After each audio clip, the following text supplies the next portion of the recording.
me first of all say that I can't say how many times some of us have come to this location and others and talked about how unprecedented the situation was and how much worse things have become. That remains so true today that it is beyond belief. The pandemic has released a crisis amongst the homeless population and amongst poor and working class people in this city that knows no parallel. It's not solely a question of a pandemic. There was already a crisis, but the crisis has been greatly intensified, and it has driven the homeless disaster in this city and other places to levels that were unimaginable. The shelters have become places not just of great indignity, but places of enormous danger. Places where people risk infection, where people risk death. The numbers of people that have been diagnosed with COVID-19 as a result of having to be in those places is absolutely horrendous. And when people are forced out onto the streets and they band together for their survival and set up encampments, then they face persecution and they face clearance that is absolutely monstrous, reckless and unconscionable. Shame! Those people who abandon other human beings to the streets and then declare that the encampments they've set up are not safe are like people who go out to a bunch of people in a leaky boat in the middle of the sea and throw them in the water as a solution to make it safer for them. It's an absolutely dreadful situation that needs to be challenged. And at the same time, as we face this crisis of homelessness, we face the risk that the crisis will grow to a degree that is unimaginable. We face the possibility of tens of thousands of people living under the threat of eviction in this city and across this province and across this country. And we must challenge that above all else. In this city in the 1930s, unemployed people organised to physically block evictions and prevent them from happening. And they created a situation where if you were going to put a family out onto the streets, you better make it a major police operation because they weren't going easily. And we need to replicate that. We need to build that kind of a movement. And at the same time, this crisis has racked up some costs. Racked up some human costs, but racked up some financial costs. And they are now talking about in this city a round of austerity that would make anything that has come up with previously by Mike Harris or Rob Ford or anyone else look like an exercise in minor tinkering. We're talking about, one of the things on the table is cutting shelter services in half. Can you imagine what that would mean in the present situation to do something like this? So we put forward today demands for survival. And I don't use that in any hyperbolic sense. I mean literally demands for survival. We demand that there be social housing. That social housing be built and the properties, including 230 Sherburn, be expropriated so that social housing can be built. And we demand a 50% cut in the police budget, racist persecution. And so we demand that the police budget be massively cut. We demand that there be no cuts to shelter and housing. They must be strengthened. Under no circumstances can they put this austerity knife to something that people's lives depend upon. We demand that there be no clearing of encampments during this crisis. We demand that people be moved out of hellhole shelters and put into hotels and housing for all. And if you want to know where that housing is to be found, how many units up there are sitting empty right now? They'd make very nice, comfortable little places for people. We need to think in those terms, and we have to demand that there be no evictions whatsoever, and that the infamous Bill 184 that will be spoken to later, that be struck down, that be withdrawn. There can be no increase in the misery that's on the streets in the present situation. Now, we're putting forward here a very moderate, anybody says these are radical demands, these are very moderate and basic and minimum demands needed for human survival. And we're putting those things forward in all seriousness. We're putting them forward to the people in power. But I think we also need to understand that the same agenda of reckless greed and profit-making that has created this pandemic and created a situation where luxury condos go up, where people die on the streets, that's a very, very determined demand. There's a very, very determined agenda, and they're going to try and continue with it. So there is absolutely no question that if we are going to win these demands, we're going to have to do a lot more than put them forward. We're going to have to do a lot more than stand here in front of the Peter Street Referral Centre and demand them. We're going to have to be prepared to fight for them. We're going to have to be prepared to mobilise communities to fight for them. We face a situation like no other. People's lives are going to be disrupted. People's lives are going to be challenged. In the face of that, we must build a movement of social resistance against homelessness and for the right to housing such as never been seen. So thank you very much, and I'll ask Desmond to come up.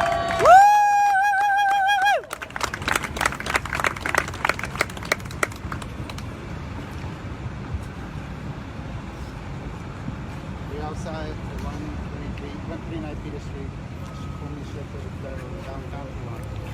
Next week, my brother Desmond called. Giving eviction.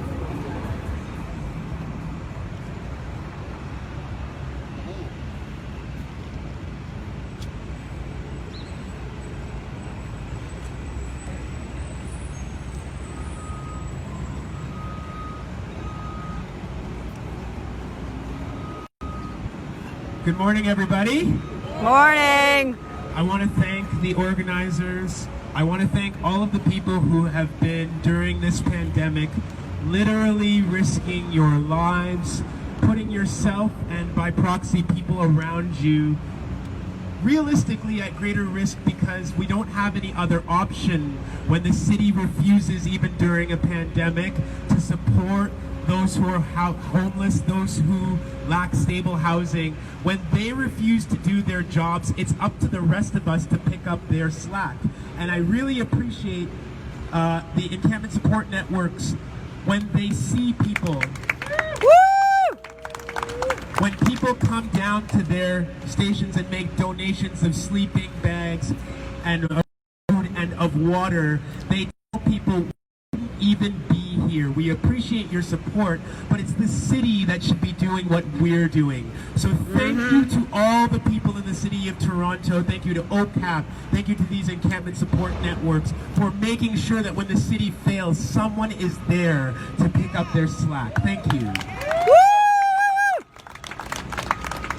8 years ago, on a summer evening like this one, I was in front of this Peter Street Referral Center trying to make a call to ask about shelter beds. That was 8 years ago.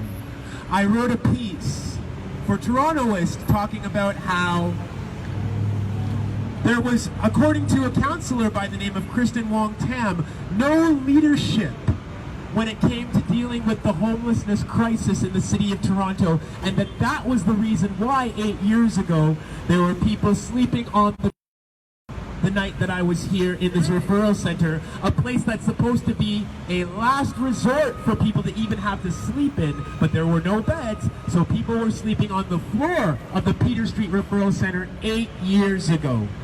Shame.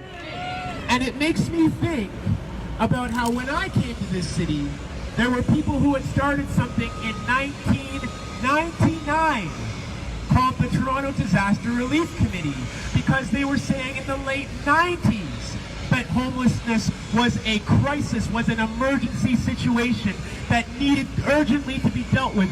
21 years ago people were saying that in this city, and we still have not seen action. We still have not seen housing and the proper development and supports that go along with that housing to make sure people can stay there and get the supports that they need. And I mentioned Kristen Wong-Tam.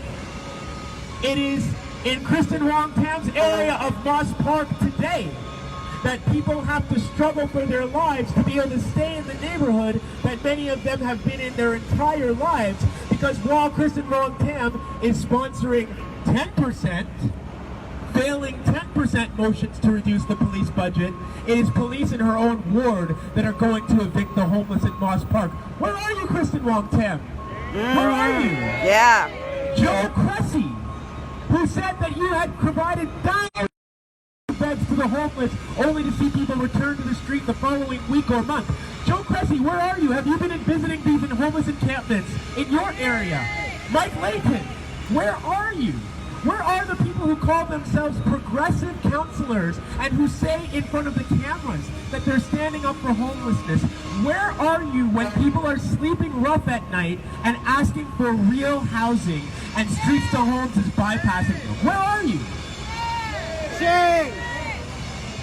So, yes, this work has to continue. I really appreciate, John, your comments about what is going to happen in the province as soon as this recent iteration of this crisis is over. There's going to be another crisis of people threatened with eviction, threatened with the same police force that's in Moss Park and that's in other places in this city. So, what I want to say is that although this struggle has been going on for such a long time, and although it can seem very bleak and very difficult at times for us to keep up this fight, I went to Moss Park last week and I met a lot of the people who are staying there, and I see what it means to have community.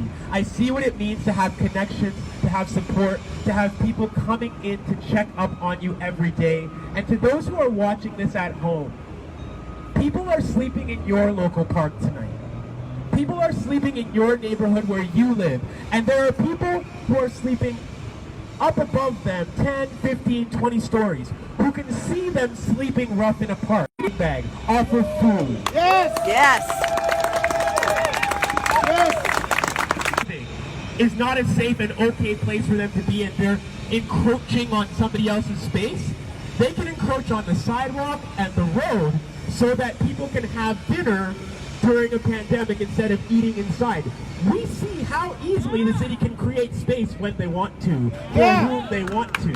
So the question is, when are you going to create space for some of the most vulnerable and oppressed people in the city of Toronto? Because we're not going to stop until you do. Thank you to everybody for being here. Keep your spirits up. Keep the fight up. No justice, no peace. Love to all of the people who are sleeping rough in the city of Toronto tonight, because the city has yet to provide what you do deserve, and we're going to keep fighting until they do. Thank you so much.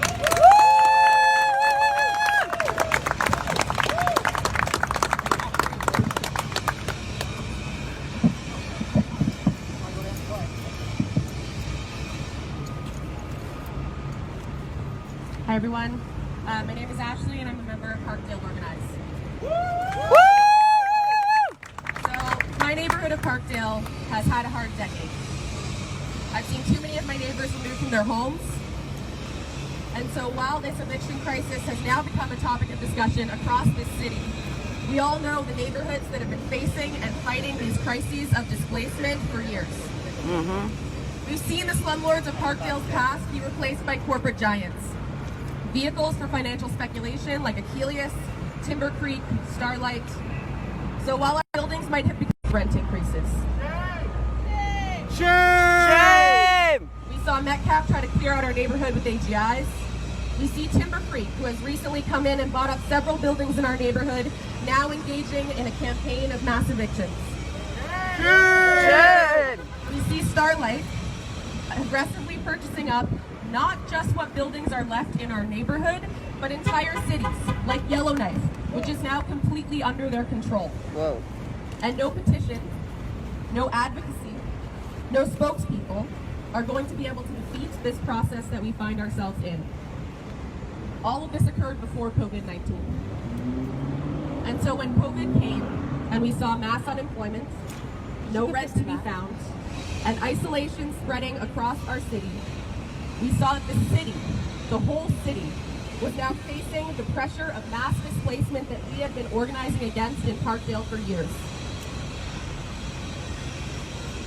And while victory is nowhere near assured, we saw that what we needed to respond to this is a citywide response. because the only solution is widespread collective organizing.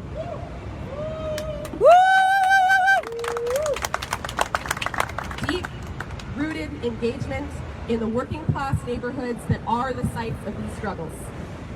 This will be solved only by connections between working class people on their streets, in their buildings, in their neighborhoods. Together, we have made it clear that this is a crisis, and this is a crisis that will not be quiet.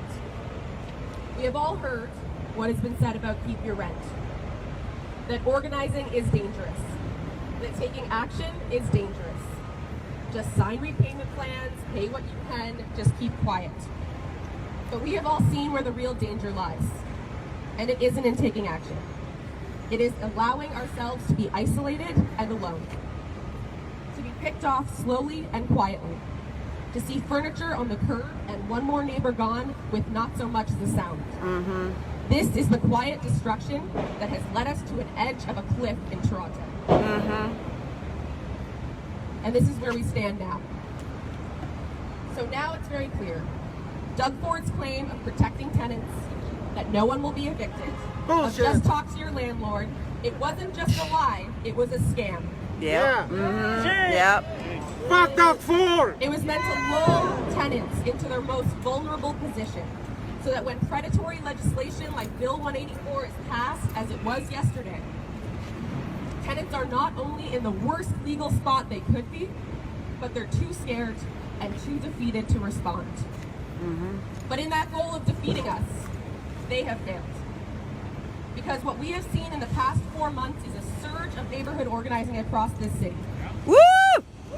Working class tenants organizing together, working class tenants meeting together, acting together in neighborhoods from Alton to Jane and Finch, from Parkdale to East York. Yep. Woo! People with all of the constraints, all of the barriers put in their way by COVID-19 have built organizations where there were none. They have begun to resist, often against troubles that they have faced that have gone unaddressed for years. So while the challenges that we face are indeed daunting, there is a way forward. And I want to take a moment to describe both what people in my neighborhood have been doing and what we are seeking to do in the future. So yes, Bill 184 was passed, but laws are passed in their house. They are enforced in ours. So as this struggle now enters our neighborhoods, we can picture this way forward. Tenants meet in their buildings after receiving M4s. They discuss a response to their landlord. They have buildings all down the street going through the same thing, having the same conversations. Neighborhood assemblies happen so that those buildings can coordinate together. We hear, and we will hear this at some point, that the following week, N4 eviction hearings will resume at the landlord and tenant board. And we must make plans as buildings and neighborhoods to show up to prevent it. We might not know anyone being evicted on that day, but any neighborhood's problem is something that we can all take on.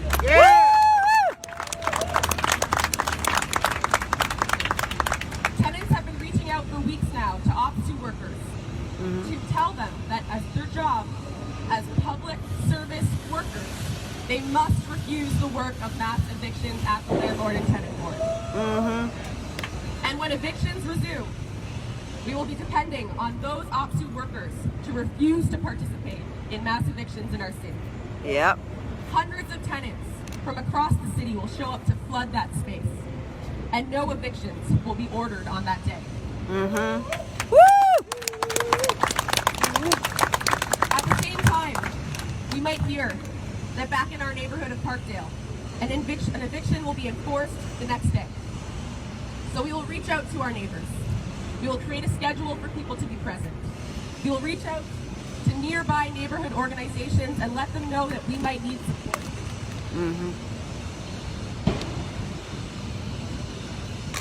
The sheriff will not get past rows of people on that day. That's right. That's right. We know in Parkdale right now that an encampment sits on the edge of our neighborhood. Tenants organizing at West Lodge, a building owned by Timber Creek, that currently sits with over 150 vacant units. Shame. Tenants who were evicted over the past 2 years since Timber Creek purchased those buildings and has held those units empty for approaching 2 years now. Shame. And tenants in those buildings and in our neighborhood will organize to house the residents of that encampment in those vacant units. This is our vision for how we win. And it is through organizing that happens person to person, apartment to apartment, neighborhood to neighborhood. Neighborhood organizations capable of taking on the issues that face working class people, whether they be unemployed, employed, housed, unhoused. That is organizing. Yeah.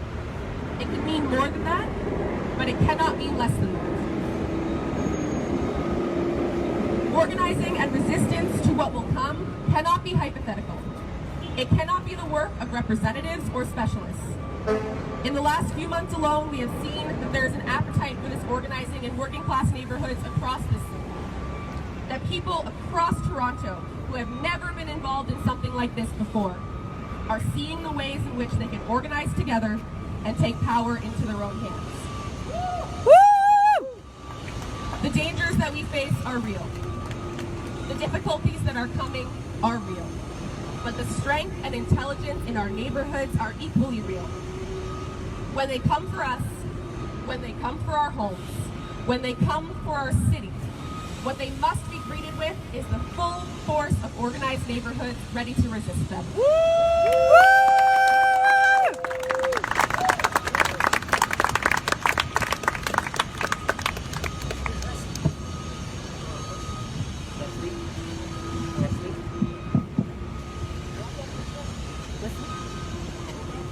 No, I'm broadcasting. Sorry. Yeah. Good morning, Thank you, everyone. though. My name is Sylvan Peters, and I'm one of the lawyers who is working on this case with all the encampments. Woo!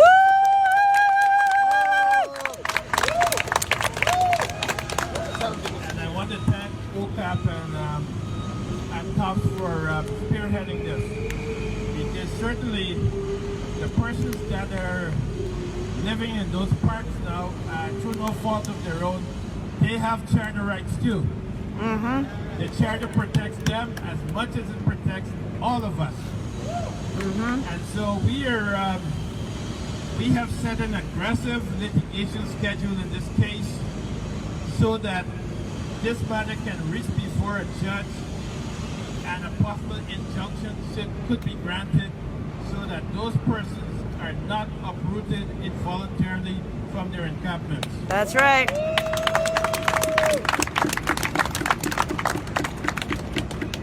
We want you to stay focused, we want you to stay committed, and we want you to stay supporting those persons who are marginalized, who are oppressed, and who, through no fault of their own, are living in those parks. Thank you. Woo!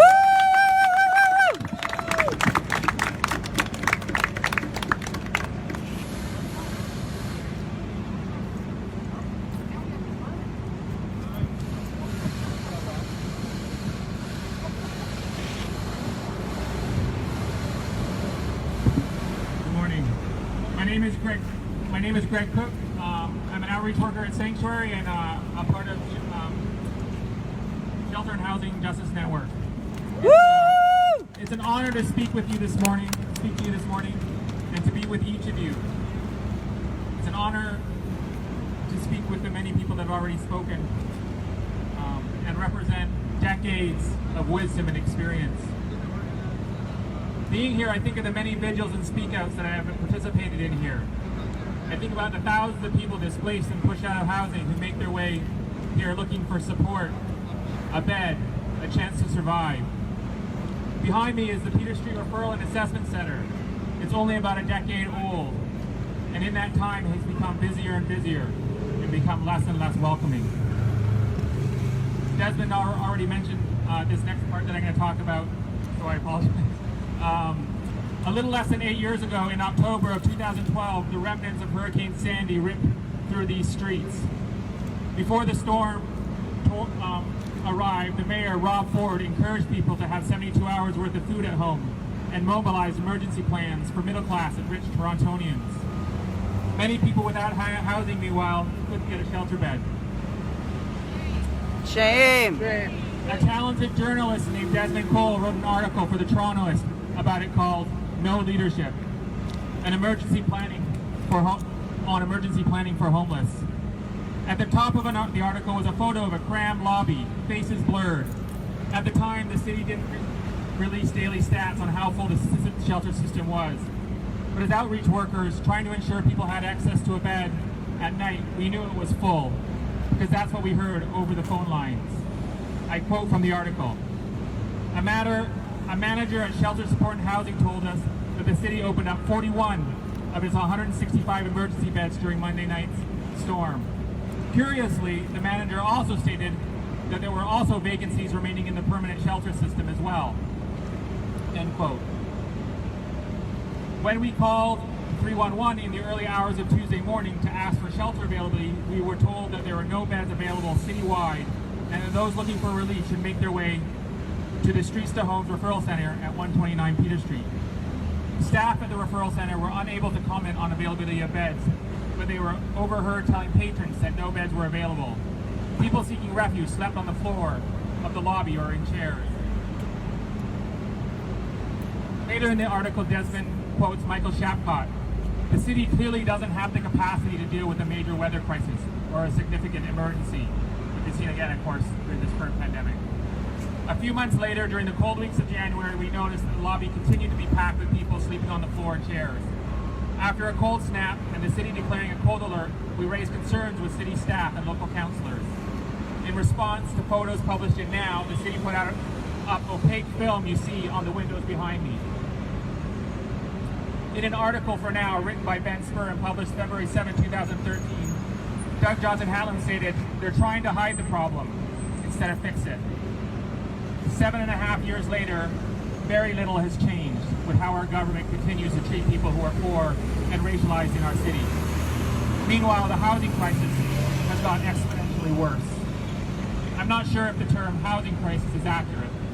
It's a hegemony of big finance, the metaphorical squid of real estate, of capitalism sucking up, extracting people's rent, their homes, their dignity, throwing hundreds of thousands into crisis and making so many lives and taking so many lives.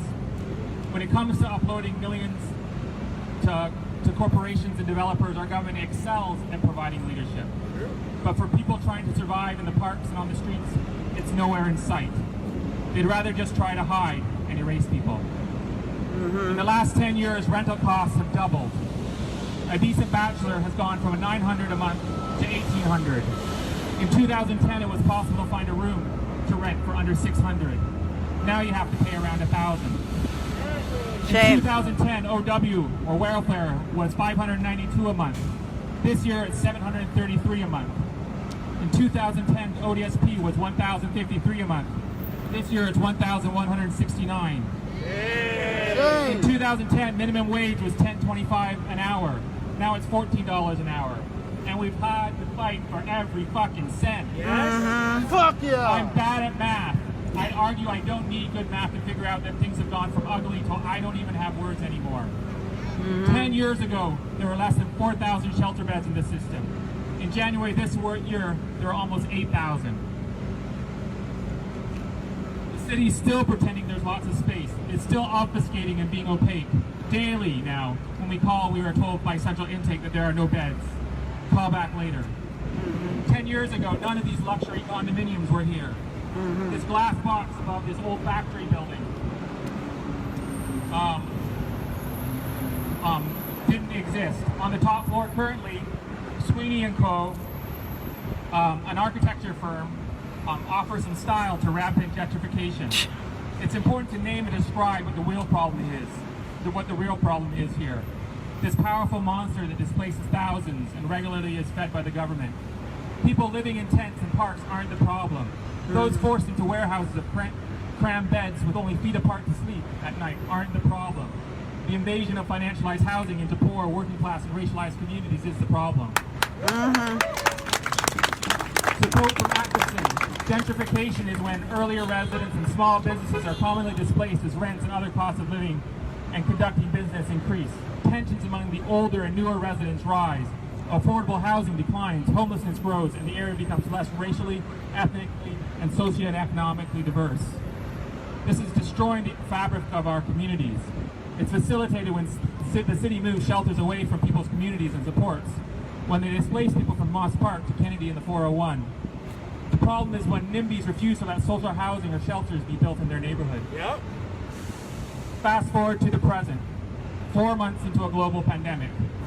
A pandemic that has ripped open the portal, exposing just how ethically bankrupt these systems of extraction are.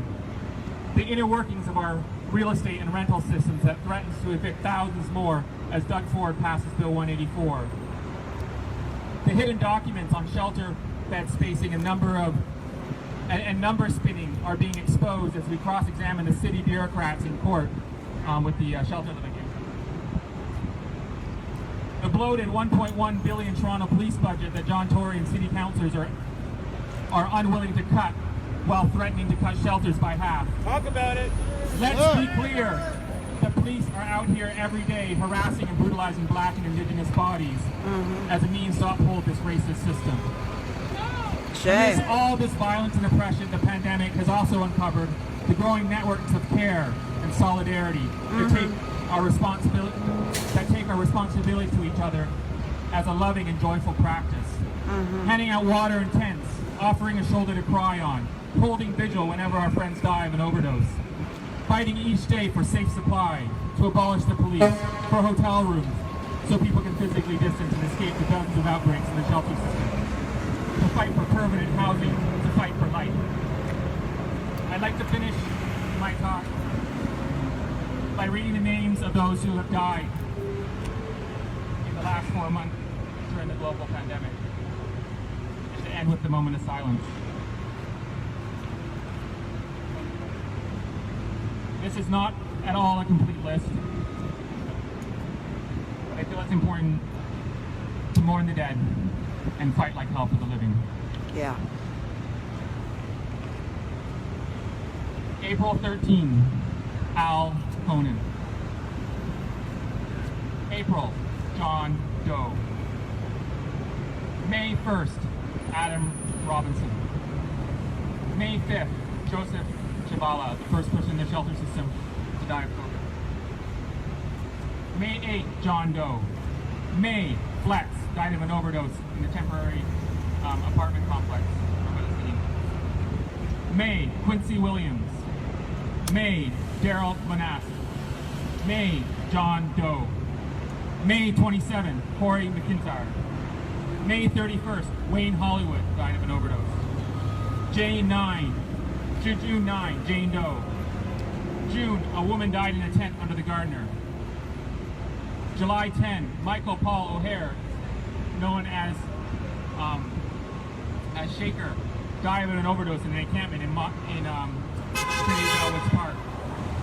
July, this last weekend, Doreen Upson died of an overdose at a hotel program only minutes from where we stand. Let's have a moment of silence for them.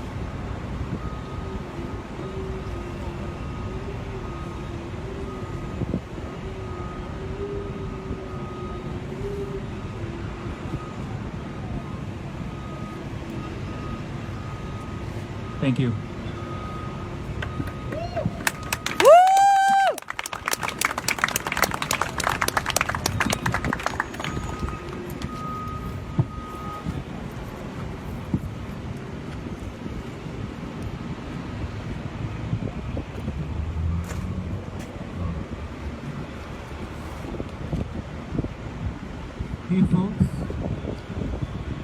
Hey folks, my name is Akia. I am a member of the Toronto Overdose Prevention Site. I am also a drug user, and I've been currently supporting at Moss Park, and what's happening at Moss Park is completely disgusting. Currently we're living in bracketed times. We were already facing an unprecedented, decimating overdose crisis. And now with the bracket of COVID, everything is now exponentially heavier. Everything is exponentially more dangerous. And who are setting up an encampment at Scadden Court or Trinity Bellwood or Lamport Arena are trying to take care of themselves. And what the city is doing is making sure that that's not possible. What the city is doing is ensuring that we are out of sight, that people who are homeless, people who are dying from overdose are invisible. And that needs to stop. Shame. Absolutely. A large majority of people who are living in Moss Park are people of color and people who are indigenous, and we know institutionally that this is the way they like to keep us. They like to keep us down. And we have funding. There is enough funding to be able to make sure that the community gets what they need, that there is enough housing. And we can take it from the police budget. We can take it from the way that that developers are coming through the city and building. But the city and the government is not allowing us to do that. The province is not allowing us to do that. And that needs to fucking change. Yeah! That needs to fucking change. We need to go there, we need to demand their money, and demand them that we take care of our people. At the end of the month, there's going to be an action, and it's called As We Mourn, and we're going to be protesting the lack of action from all levels of government around the overdose crisis. Currently, we are now 15,000 plus. We are over 15,000 people that have died of overdose since 2017, and that is preventable. Yet we are not declared a public health emergency. Housing is a public health emergency. Overdose is a public health emergency. And yet we're too busy wondering about what the infrastructure of the street looks like. We need to focus on where is community right now. Community is in Moss Park. How do we take that money, that $5 billion that was used for body cameras, and divert that into taking care of community? Yes! Into making sure that community is open. Yeah. Into making sure that there is food and water available. Right now, people can't take a bath.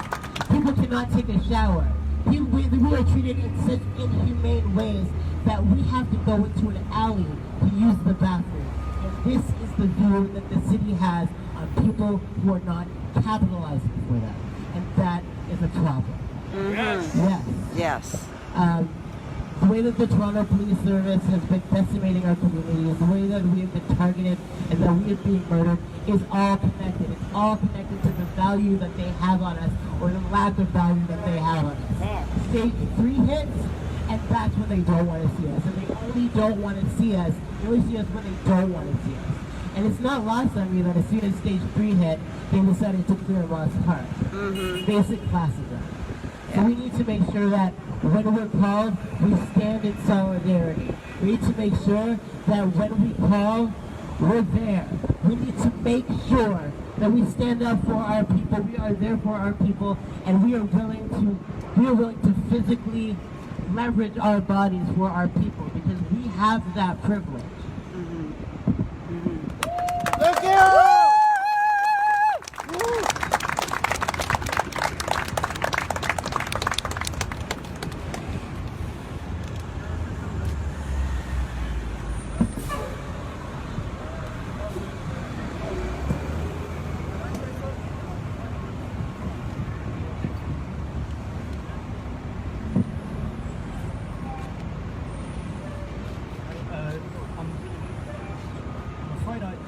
Announce that Derek Black from Moss Park hasn't been able to make it over. I was also asked to announce that Acorn is organising a rally against Bill 184 on the evictions up at Bayham College at 1 o'clock. And we also have an announcement from the Air Encampment. I'd like to come forward. Yeah!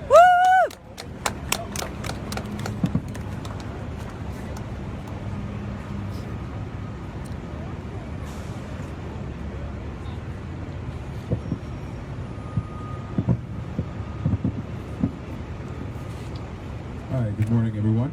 My name is Jonathan. I'm from the air encampment that has been, we first occupied Nathan Phillips Square a couple weeks ago, and now we've moved to Duck and Grove Park, and as everyone knows, the occupation is difficult work. It's long, it's grueling, it's dangerous, right? You give up a lot.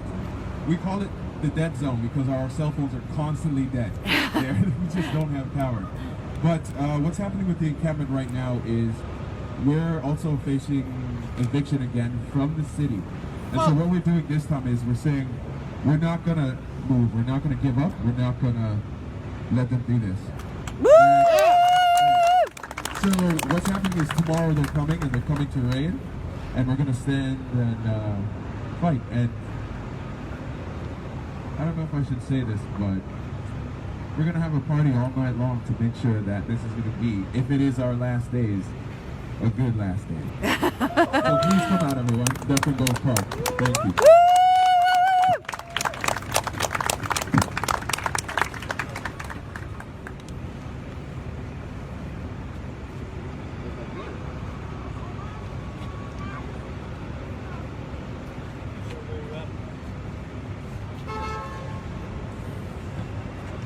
We're going to wrap up now, and I thank everybody for coming out. I do feel, given all the incredible things that have been said, I do feel called upon to make a final comment. And I think I'd like to say this. Some weeks ago now, on the streets of Minneapolis, a black man by the name of George Floyd, was stopped by cops and brutally murdered. And in the midst of this pandemic, with people locked down, and with all the hunger and with all the suffering that's unfolding, what that sparked was a social explosion that is still playing out across the United States and has gone across the world. Yeah! People have mobilised in Brazil against racist policing. People in Bristol in the UK pulled down the statue of Edward Colston, a slave owner. And there has been an incredible explosion that has taken place based on that. And this is a time of incredible volatility.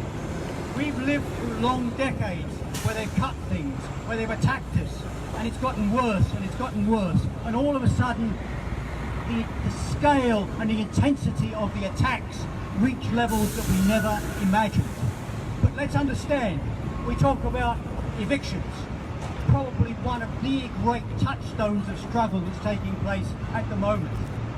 In the United States, they estimate that up to 28 million people are at risk of losing their homes. And when it comes to tenants in the United States, black and Latino people are twice as likely to be tenants as are white people. So the struggle, as with the fight against police brutality, the working class struggle that is taken up is going to be inseparable from a struggle for racial justice. The two are going to be completely interwoven. And let me say, we demand very gladly that they cut the police budget by 50%. In fact, many of us believe with all our hearts that the police need to be abolished. And I'm proud to include myself in that list of... Defund the police! But we face something now that can evoke a spark of resistance and turning into a flood of resistance that we have never seen in our lives before. That's the situation that we're facing now. And we're not going to let them leave people to die on the streets, and we're not going to let them put people out of their homes. We're going to fight. And never mind about the cops. We're going to build a movement that's strong enough. They don't have enough cops to deal with. That's the reality. That's the reality. So let's take that message with us. Let's build that resistance. Let's go forward. Thank you very much.